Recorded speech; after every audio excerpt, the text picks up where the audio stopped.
What up, Fightful fam, and welcome to 1-2 Punch. Player 2, Sean Ross Sapp. Player 1, Sean Ross Shaq. How's it going, boss? How you Oh my doing? God, how dare you?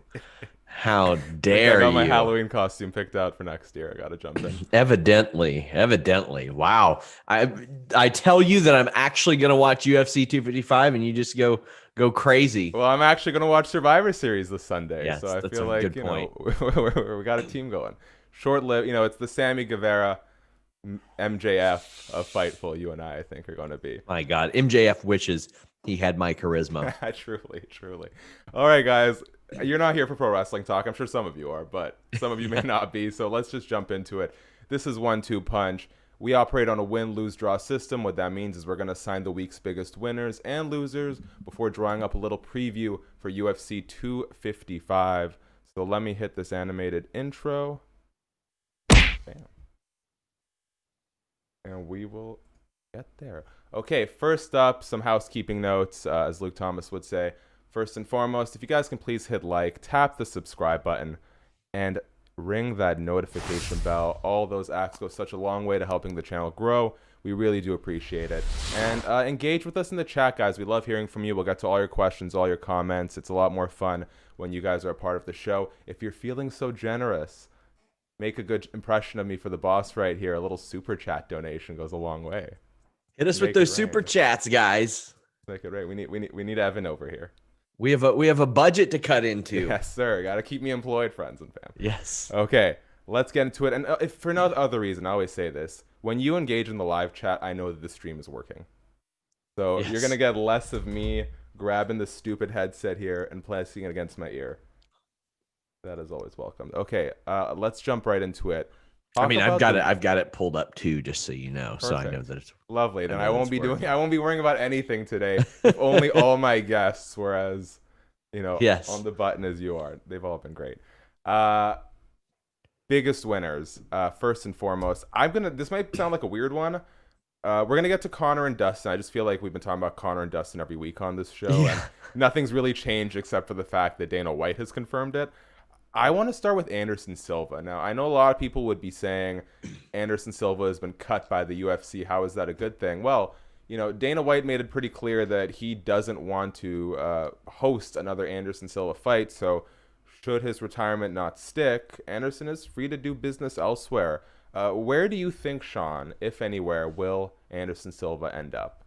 I think he'll get offers from Bellator. I think he'll get offers from one specifically. Maybe Combate will try something. I mean, they were doing really good TV numbers last year, and they threw money at Del Rio and Tito. So why wouldn't they throw money at Anderson Silva? And I mean, quite frankly, he does not need to be in competitive fights. That's not why anybody wants to watch Anderson Silva at this stage. They want to watch him crush a can, and I will watch him crush cans.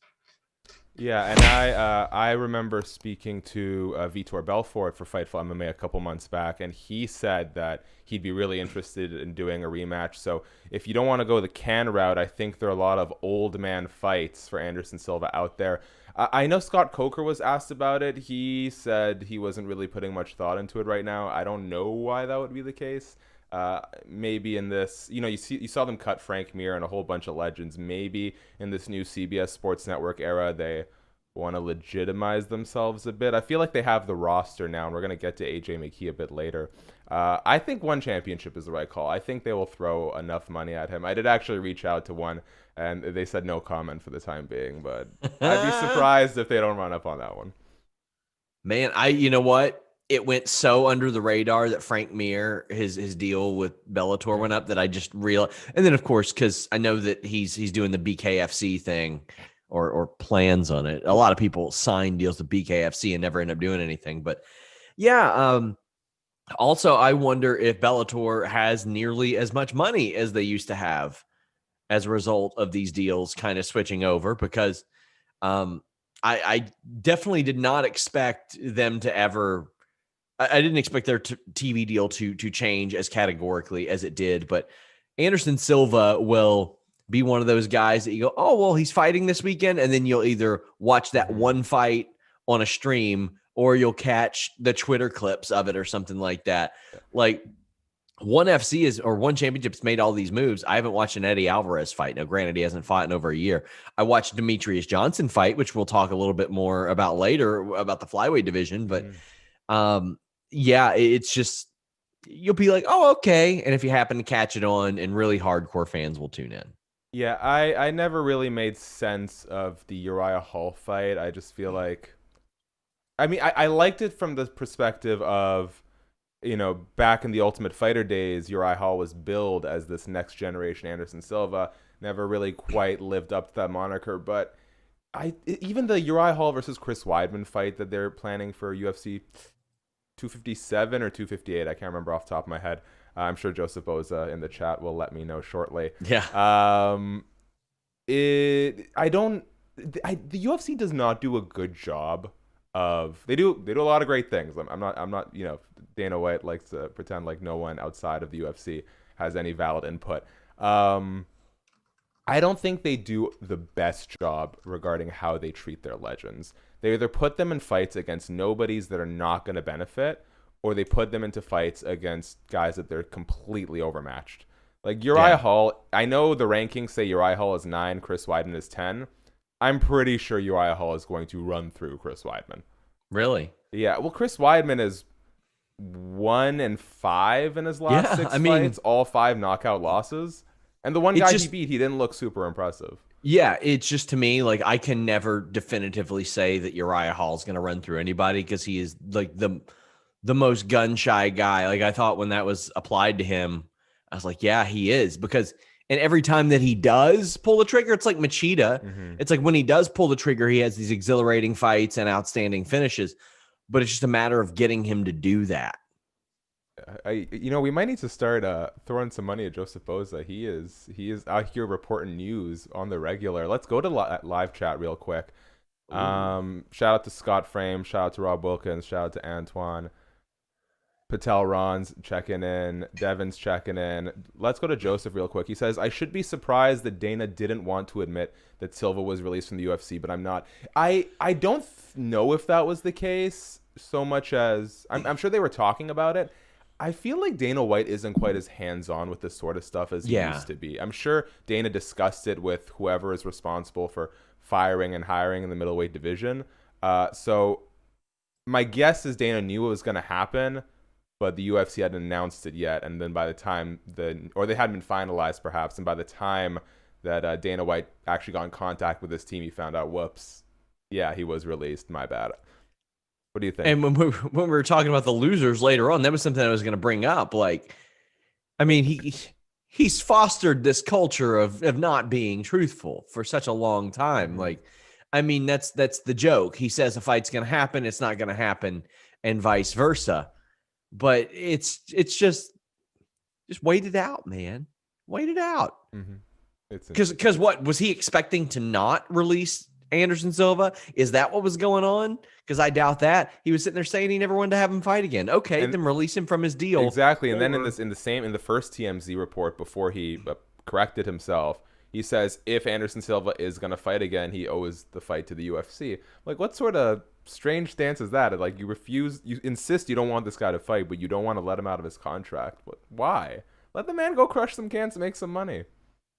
Yeah, I agree. Let him make the money. And I mean, unless they want to pay him, there are a lot of guys that got paid by UFC to not, I don't want to say not do anything, but they had like those ambassador sort of jobs. Not as much these days because UFC's got debt to cut into. But yeah, I mean, I don't have a problem with him going somewhere else. Yeah. So I consider that a big up for Anderson Silva. He's free to go make his money.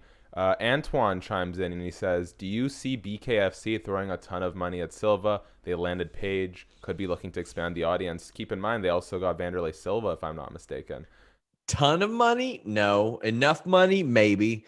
I would imagine they'll probably throw a pay-per-view cut in there. Yeah, I'm sure. I understand why Page went there. I understand why Vanderlei went there. Yeah. Seems Anderson Silva to me would seem a little too prestigious for BKFC, and that's no shot against BKFC. Pardon me, Artem Lobov fought there. The greatest of all time. And he did beat Paulie, which is amazing to me. That's my favorite story of combat sports history. It's great.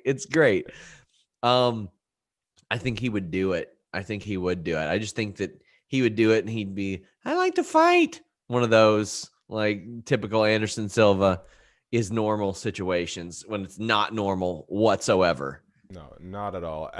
Let's move into the next win because this will translate into our losses as well.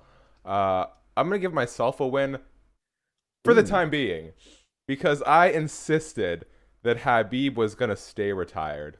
And then all the talk came out about, I'm like, he's so principled. He's a man of his word. It's very rare in the sport, whether or not you agree with who he aligns himself with politically. Like when Khabib says something, he sticks to it. And then Dana White comes and says, no, he was just kind of emotional, yada, yada. Dad's passing. He's coming back. And then even Khabib for a moment there seemed a little hesitant.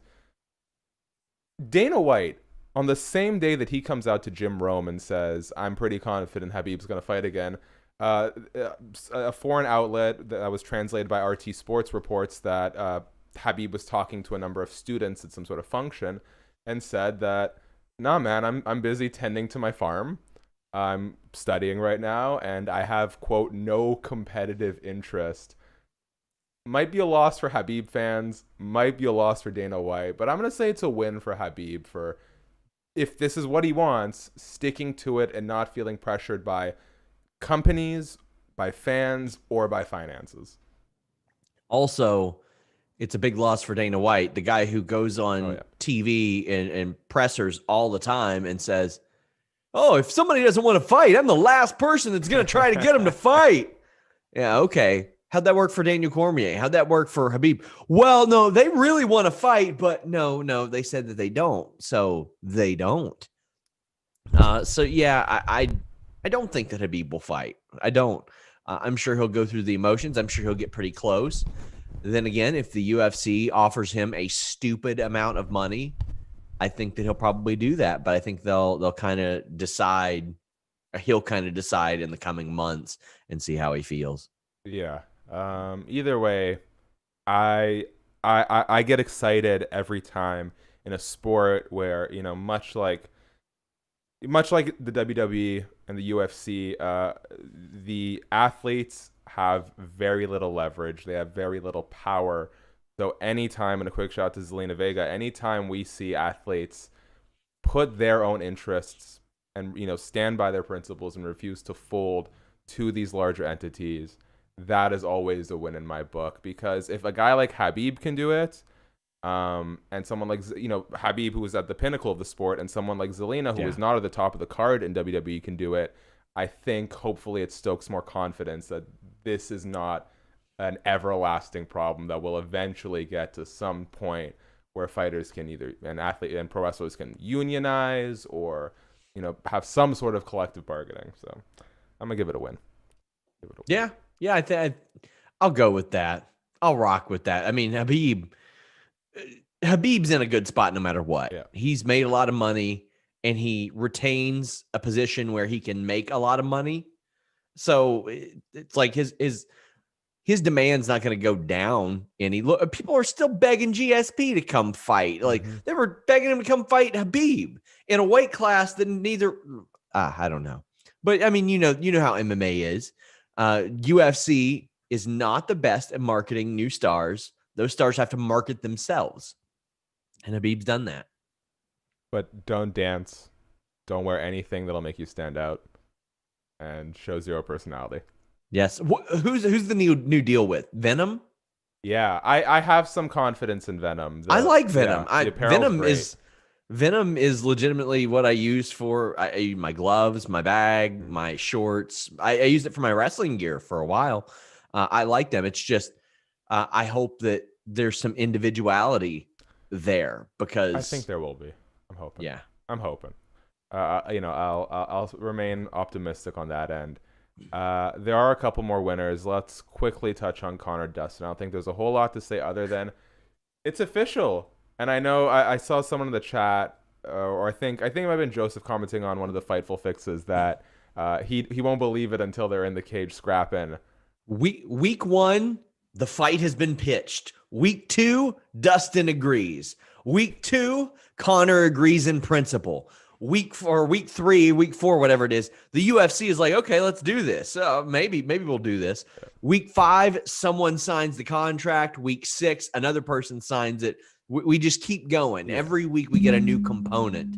And yeah, we have something to talk about. Well, there we go. The fight is booked. It is happening. UFC 257 headliner won't be for a title, says Dana White. I guess he's banking on Khabib. I don't know. I'm actually kind of shocked. I'm shocked. I don't even know. I've stopped pretending like I would make a good entrepreneur because I wouldn't. I would get you. It's weird because the UFC loves to headline with title fights. Like they'll put an interim title fight on just about anyone so they can promote it as such. What is your impulse? Let's say Khabib. Let's say from now until fight night, it is evident that Khabib is not coming back. Will they put a title on that, or how do you think the UFC will clear up the title picture? I wonder if Conor would even want one on there, type of thing, because he'll. First off, he's not the best with criticism. Who is? When they're attacked, they generally defend themselves. But it'll be looked as the consolation prize. I mean, that's how it'll be looked at. If they did it, I'd be completely fine with it. But, I mean, Dustin Poirier is number 2 lightweight in the world right now. And if Conor McGregor beats him, he is still championship caliber. He is. And if he doesn't, you know what? There's an Nate Diaz fight sitting out there for him somewhere forever. They could be 50 and they run that one back and it'll do 1 million buys. But yeah, I think they will eventually add the title, whether or not he wants it. I just fear that if they just got to do whatever he wants to do, or else he'll just pull out of the fight. But, I mean, also, he is not the type of guy that just pulls out of fights. Usually they pull him from fights. So I should specify that. Well, I will say, and, I've kind of been willing to die on this hill, which is at every point the UFC has rejected Conor's conditions, from fighting in December to fighting at AT&T Arena Stadium in Texas.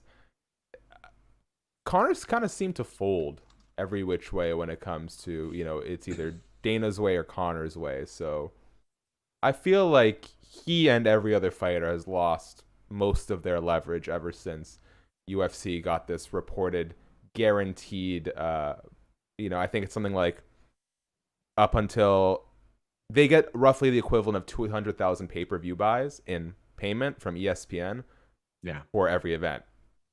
And so they know what their bottom line is now, and they are not as obligated they're not as dependent on the fighters to make a profit. Now, obviously, they're not going to be turning out intentionally crap cards because, I don't think ESPN would be thrilled with that. But if they can't get Conor, they can just do something else. Yes. I mean, and I'm surprised UFC hasn't scaled back the number of pay-per-views, or ESPN didn't request it. But I mean, then again, ESPN's getting a cut no matter what because of the art of their distribution deal. So it is a very interesting, complex relationship that we haven't necessarily seen in combat sports or pro wrestling in the past. Because usually if it's somebody like that, it's WWE cannibalizing the pay-per-view market, not ESPN being like, oh, we're going to cannibalize our own television market. It's very, I mean, if it works for him, it works for him. But yeah, I mean, there were some pay-per-views that weren't hitting that threshold before. A lot of them weren't hitting that threshold before. So I wonder, but I mean, if I were UFC, I'd be trying to get Conor McGregor in that cage. 100%. I'm confident it'll happen. Title fight or no title fight, to me, doesn't matter. I'm just looking. You're not losing money on Conor McGregor fights, that's for sure. And I kind of see it as a pick-em at this point. I just don't know. Conor looked so impressive against Cowboy, and I feel like, I mean, let's be honest. This is not me saying Conor looked good against Khabib, but relative to the other guys Khabib has beat as of late, Conor's win isn't aging any worse, or loss isn't aging worse. In fact, might be looking a little bit better. The fact that he did take a round off of Khabib, the fact that he did last as long as he did. Dustin and Justin can't say the same. Plus, how many punches did he land on Floyd Mayweather? Come on. I wanted like a 147 punches landed shirt for a long time. Never got it? We did. No, I hesitated on it. You know what? I might start pushing that on the Fightful shop on like around January when he fights. Get some sales there. Call. And I mean, Floyd Mayweather wants to box Logan Paul now because that's just where we are right now. Oh boy, could you imagine how bad that would be? I mean, if there's anyone I want to see Floyd Mayweather light up, it's probably Logan Paul. Fair. Yeah. That'd be a win for me. Hey, listen, if Floyd Mayweather versus Logan Paul gets announced, that is the win of the week on this show, without a doubt. Well, I mean, it could be Floyd versus Artem, but I mean, come on, it's a natural build. Than Conor. He does. Jesus Christ. I just want to say, I know this is long past, but basically seeing how Artem did against Paulie, I fully believe Conor smoked the hell out of Paulie in training. 100% believe it. I 100% believe it. And let me just say, guys, we were talking about like this. I don't know how many times we need a counter for how many times Sean Ross Sapp has brought up Artem Lobov in this chat. Oh yeah, we got a number one fan. I got twice now. I mean, I think that's what made me sit there and look and say, you know what, this bare knuckle thing, they found a winning formula. Mm-hmm. They figured it out. Okay, last on the wins because we got to get to the losers still. Sorry, guys. AJ McKee, Bellator 253, first round submission win over Darian Caldwell. Neck crank, I'm not super familiar with the position. I think it's called a 100%. Basically, he got it was at I think a minute and 14 seconds of the first round. So Caldwell gets a takedown. McKee, I think, is now 17-0 or 18-0.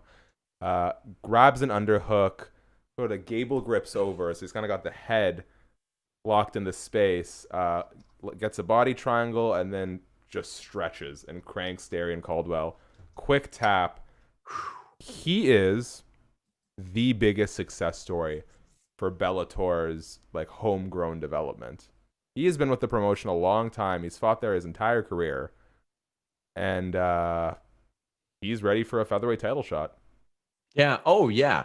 I've never seen that submission pulled off in MMA. Like I've seen a variation of it pulled off against like rookies grappling, but I've never seen that pulled off like especially at a high level. And Darian Caldwell is real high level. I mean, AJ McKee, it's so funny because he is his father's son in that he is very dominant, but he is not his father's son in how his fights go, because his father was one of the most boring fighters of all time. Like he forced the UFC into giving him a shot and bored them out of it after one fight. And they're like, no, never again.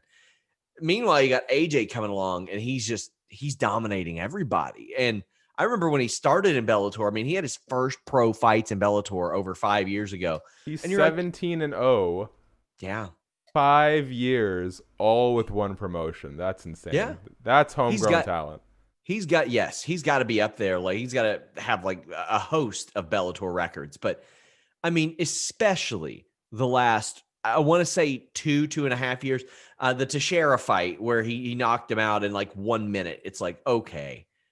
And even before that, like he was winning with head kicks. Like anywhere you go with him, he's got a way to finish you. Yes. Whether it's off his back now, like you don't see a lot of finishes from the guard anymore. You just don't. It doesn't happen nearly as much. This is awesome. And I mean, I thought the Karakanyan win obviously that one looked really awesome. Pat Curran, that's an impressive victory. We're talking about Darian Caldwell, man. And Darian Caldwell, former bantamweight champion. Yeah, the only person recently that has beaten him is Horiguchi, and that's gonna happen. That's just gonna happen. Horiguchi's really good. I can't say enough positive things about AJ McKee, man. Like he is a star. You know, there was a time when we were doing the show, especially because, you know, Bellator airs Thursday night. We have the show Friday day, where every week for the first few weeks, Bellator's, you know, newfound home on CBS Sports Network was the Down. Their cards were not panning out well. The fights sucked.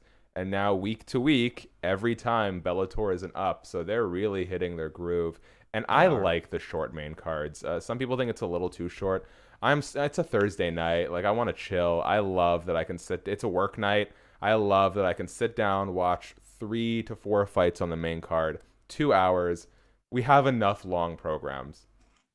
Every TV show is an hour. Every pay-per-view is like 5 to 7. I am thrilled to have a 3-fight main card. Yes. I mean, why? Especially when I would go there live and cover shows or cover events, I'd be sitting there all day, and it's like one of your meals that day is going to be crappy stadium nachos. Like, we don't need long cards, even when stuff comes back. And I know they've got content to produce, and I know they've got stuff to do, but I like the shorter format for sure. Okay, let's move on to the losers. I think we're probably going to circle back to Dana a little bit as well. I see some comments there. Probably will. First and foremost, a reminder, guys, please hit that subscribe button, tap the notification bell, leave a like on this video. Thank you all for being so active in the chat today. It's always a pleasure talking with you guys. Little super chat donation, little tip, never hurts. Give it to us. Gotta get that money. Gotta get that money. Gotta get the money. Gotta get a Blue Chew sponsorship. Hit him up. Yeah. I might do it. I can't. You can't be the only one on Fightful making penis jokes on the regular. I've got a sponsor call with a mattress that I bought their mattress, and I hit them up, and I was like, let's talk. Good mattress? Was that good? Love it. Well, look out for that, guys. Anywho, the biggest loser of this week, without a doubt, it doesn't taste like a loss, but I felt like a loser walking through the grocery store with a liter box of Minute Maid fruit punch at the request of our wonderful guest, Sean Ross Sapp. Did you get some Minute Maid fruit punch, or am I stuck doing this alone? I drank it. I don't believe you. That's some bullshit. I drank it all, like legitimately. I've got 2 more jugs of it downstairs, though. I get the zero sugar joint. I'm not sure about this. I swear. What, do you want me to go downstairs and get it right now? I will. No. Exactly. I expect to see a glass on the Survivor Series post show tomorrow. That's Sunday, first off. Sunday, but yes. Yeah. I got my dates all confused. I keep saying tomorrow, don't I? Yeah. Well, look at you enjoying it. I've seen you take multiple drinks after you complained about it. It's delicious, isn't it? It's super sweet. It is so fucking sweet. Shout out to Brian Morey. I pretend like I'm too good for Minute Maid fruit punch, but I will down a pack of 7-Eleven taquitos and binge watch Jersey Shore like it's no one's business. Rob Wilkins even said he did. It was even on the air. Yes, I have drank this on the air multiple times. All right. I mean, I drink it on the air like almost every week. Okay, fine. We'll let it go. Shout out to Brian Morey, $5 donation. I don't know how to make the donations pop up on the chat like you do with your pro wrestling That's shows. with StreamYard. That's a StreamYard gimmick. But very much appreciate, Brian. Thank you so much for your support. All right. Losers. Speaking of eating taquitos and drinking fruit punch, Mike Perry misses the welterweight limit. Dumbass. Weighs in at 175.5.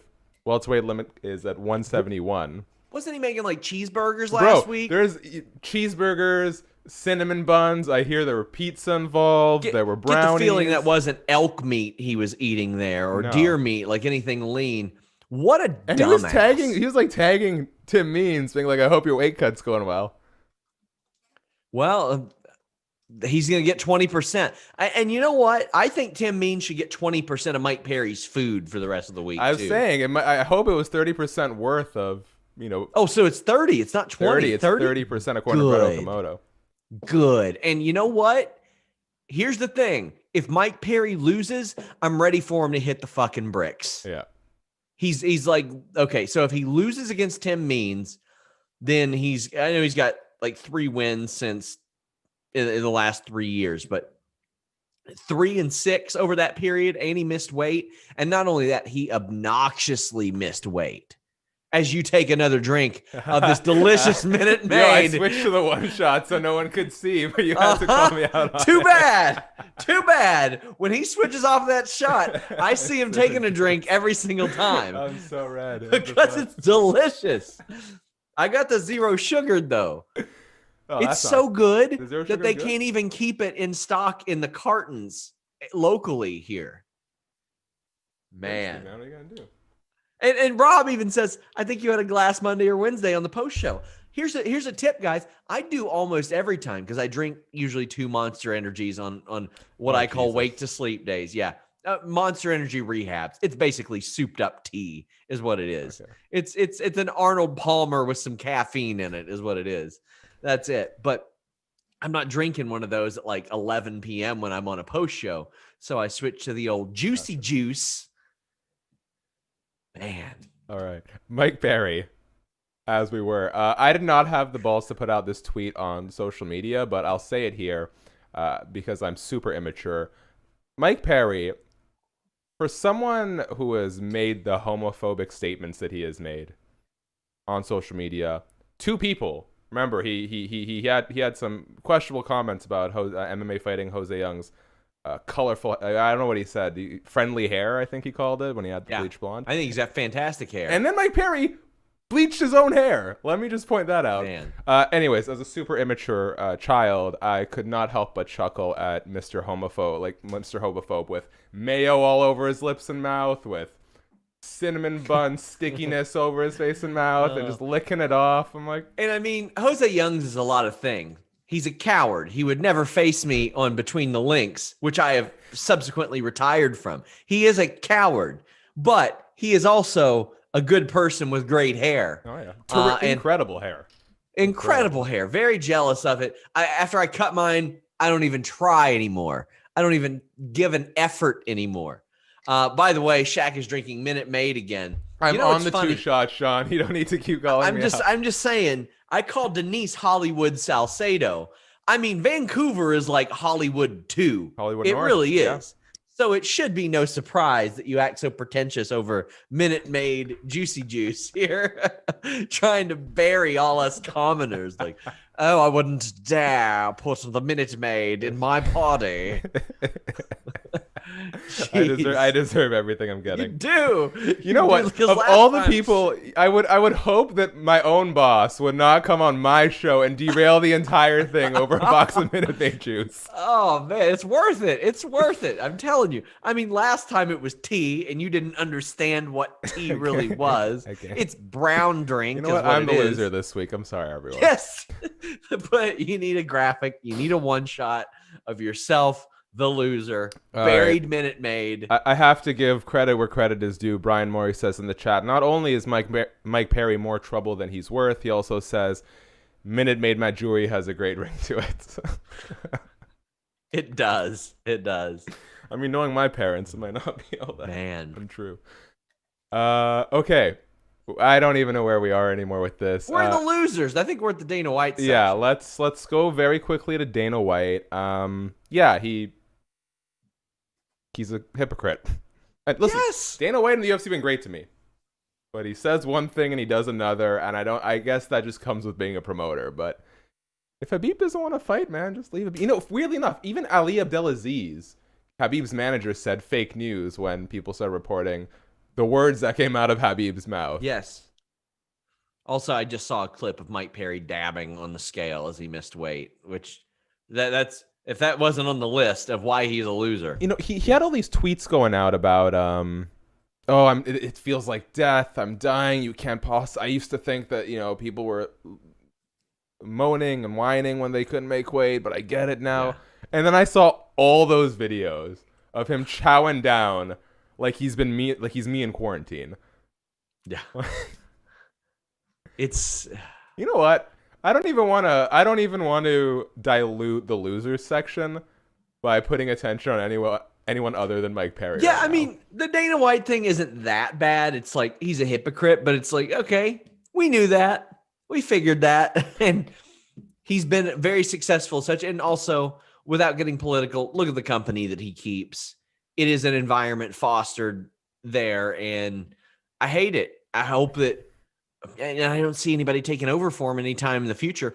Those Dana White post-show press conferences used to be so much fun. They You used to be get so so much. good, dude. I Yeah. hate the era in which I got into MMA media, because I will ask Dana a question and he'll look me right in the face, and it is a lie. I asked him at UFC 241 because Jorge Masvidal did some pre-fight media, and he said that's something big planned for him.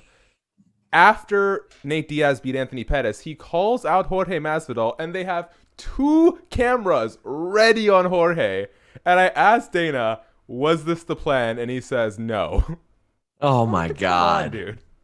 Unreal. Like, why? Why do you even have to lie about that? The fight's about to be made.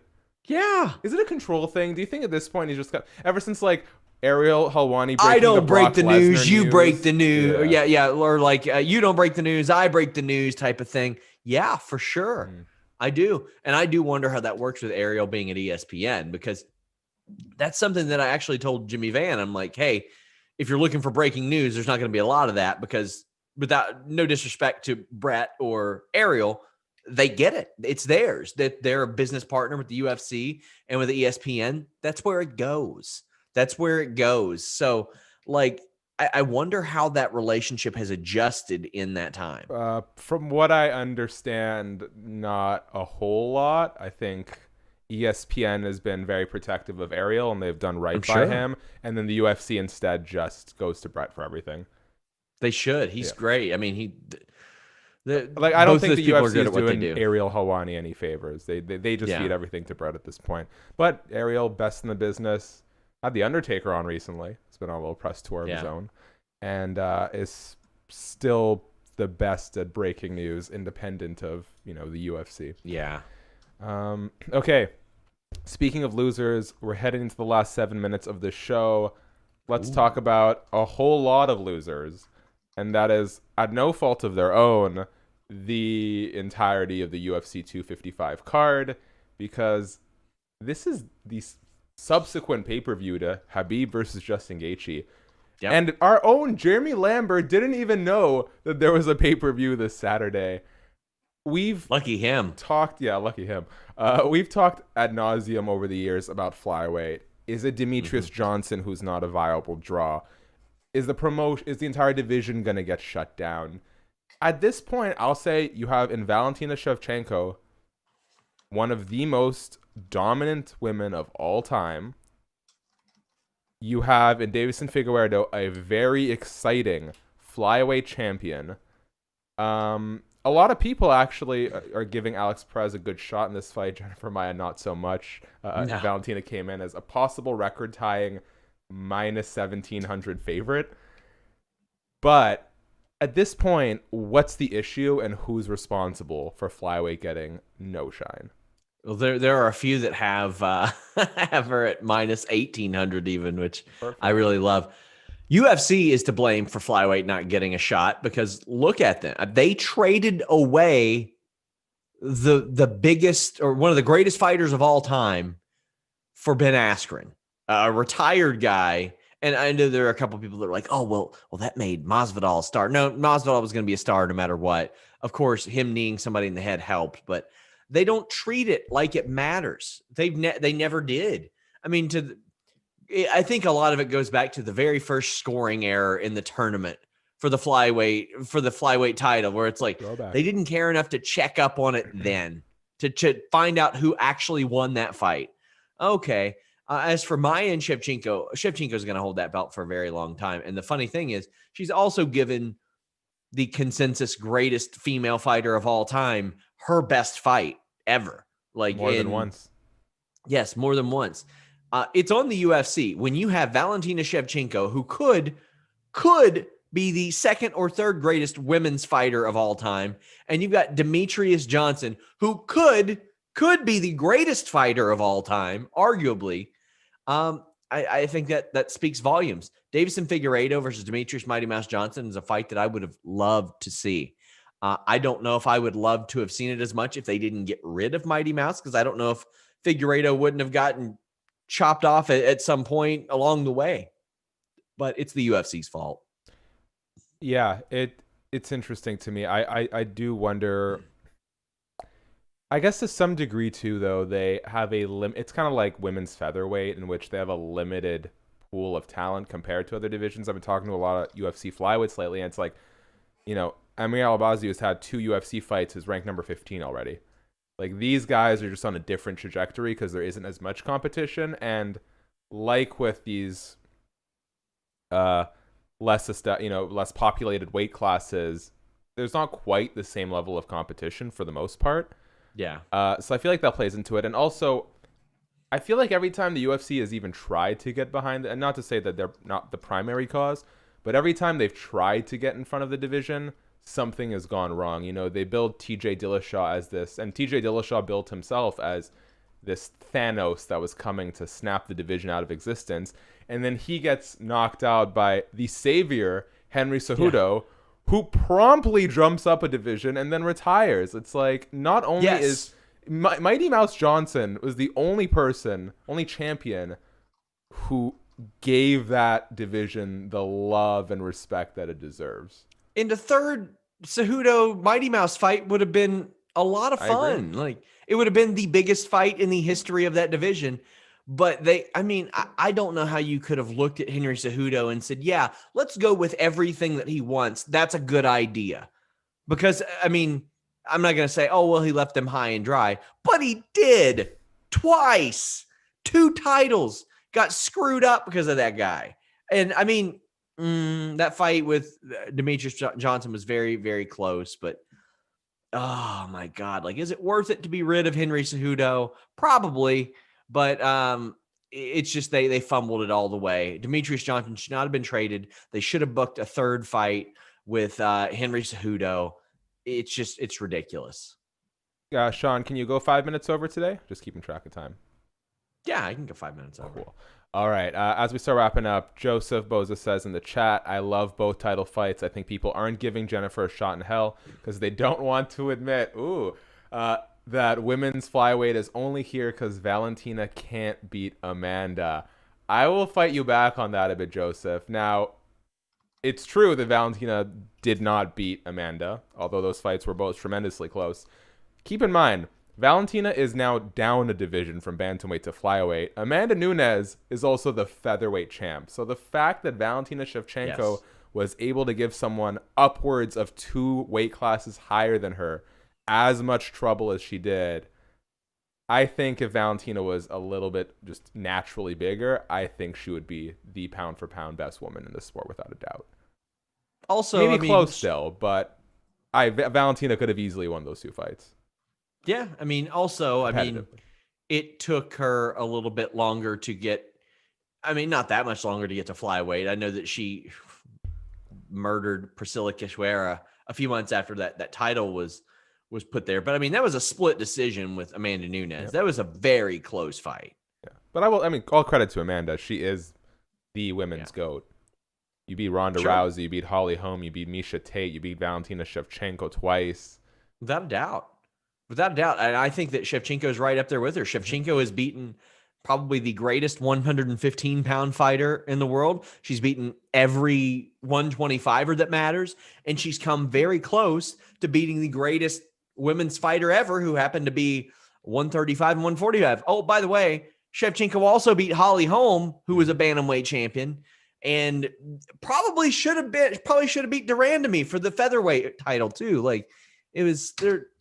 She's very good. I don't think they just did it for that at all. And then the last thing on UFC 255 as we wrap up, quick shout out to Antoine, who says, I loved watching Mighty Mouse in UFC. If he was in the card I was buying. Demetrius, I think it was UFC 174, Demetrius Johnson versus the Russian dude, Ali Baganatov. Rory versus Tyron was Ali Bagatinov, Vancouver. I was there. I almost got punched out by the drunk coworker that I let come with me. Fun times. Was that when he was doing like the EP? He was doing EPO like it was 1981. Probably. You mentioned Valentina's going to be running this division for a long time. We've seen how competitive, how quickly UFC strawweight has evolved, right? There's a time where it was Joanna or bust. Rose Namajunas comes in there. Then Jessica Andrade comes in there. Then Weili Zhang comes in there. Flyweight, girls are a little bit bigger than the strawweights. How long do you think it'll take for that division to start filling out more, in the sense that you're going to see some more competitive fights in the top 5, top 10? Women's flyweight? Yeah. A long time. I really think it'll be a long time, because she's just going to keep picking people off. And I don't have a problem with that. But like, we're talking about Lauren Murphy, Jessica I, and we've seen Caitlin Chikagian be there. You know, Andrade has always had some potential there. I always thought that Joanne Calderwood would be the first champion. I think that time's kind of passed. But then you got Roxanne in your top 10, and she has improved significantly since obviously her tough days. But I just don't think we're anywhere near it. Anywhere near anybody really competing with Valentina Shevchenko and giving her a real run for her money. I don't. Okay. Quick shout out to Jobber for his super chat donation. He says, love the work on MMA. Keep up the great work, guys. Thank you all for supporting us. And one SS chimes in, we need Showdown Joe and 1-2 Punch. Let's make it happen. Yeah, we'll hit him up and see if he can do something. 100%. It's been a little over a year. I would love that. And actually, Sean, you were the first guest. You've returned for episode 10. So we'll have to get you back for episode 100. Okay. I mean, I'm probably going to run out of guests. I'm going to call you sooner than that, but yeah, probably. But it's still. Try and set that milestone. I mean, we've set the precedent here. Yes, long running precedent. Okay, got a couple minutes left. You know what's up. I don't know how long of a lifeline this segment has, but last time I was the one to tell an embarrassing story. Call heads or tails. We're gonna see. I've never been embarrassed in my life. You should be, Sean. Why? Okay, I got one for you. You got one? Yeah. It doesn't. I mean, yeah. Listen, I constantly embarrass myself. It doesn't mean I'm it's disappointed. Okay. I've got the most embarrassing story you can think of, actually. Right, heads or tails? Tails. Oh, whoops. Sorry, I accidentally flipped it twice. And it was one each. Let me flip it one more time. Let me turn this.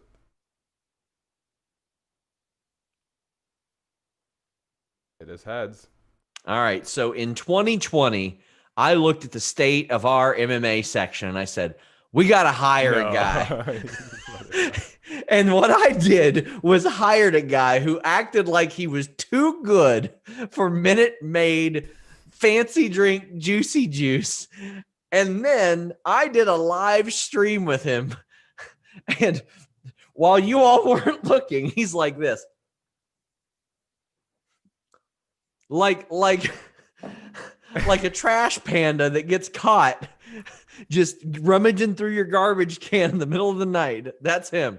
That's the most embarrassing story of my career, is that I hired somebody who pretended they didn't like Minute Maid fruit punch. Oh, I guess I need to repackage my gimmick now because you buried that one so hard.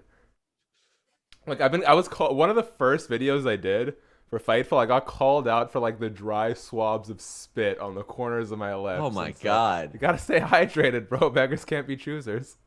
Oh man. Unreal. Unreal. Showdown Joe would never. What a cop out. All right. That is all for today's episode of 1-2 Punch, guys. Last plea. Whoops, wrong graphic. Hit subscribe, tap the notification bell, leave a like on this video. Those help this video reach the masses. We really do appreciate it. Thank you to everyone who donated to the super chat today. Jobber, Ryan, shout out to Joseph, Antoine, everyone else in the chat who was so active today. Sean, I want to say it was a pleasure.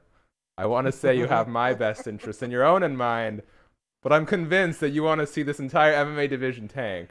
I definitely have my own best interests in mind. And cutting promos on people is definitely something that will grow this side of things. Just bury everybody. It's what I do. Deal. Well, I did nickname Nick Baldwin Sticky Nick B yesterday. So I believe it. I believe it. Kids going through puberty, probably true. Careful. I might just try and pull a retribution on Sunday. Come in, invade your show, and then absolutely botch it. Bury myself in the process. Oh no. All right, guys. Thank you guys for checking out. Sean, Ross Sapp, pleasure as always. Really appreciate you making the time today. Of course. Thanks for watching me brush my hair, guys. Yeah, the helpless hair. So what's the purpose of brushing hair that you don't care about? I mean, just to put myself over on the air. Yeah, looks like Play-Doh. All right, guys. That is all for today. Shout out. This will be up on audio very soon. We'll have timestamps up in the hour. Love and peace. Till next time. For Fightful MMA, I'm Shakiel Mahjouri, and stay tuned for everything Fightful and so delightful. Peace.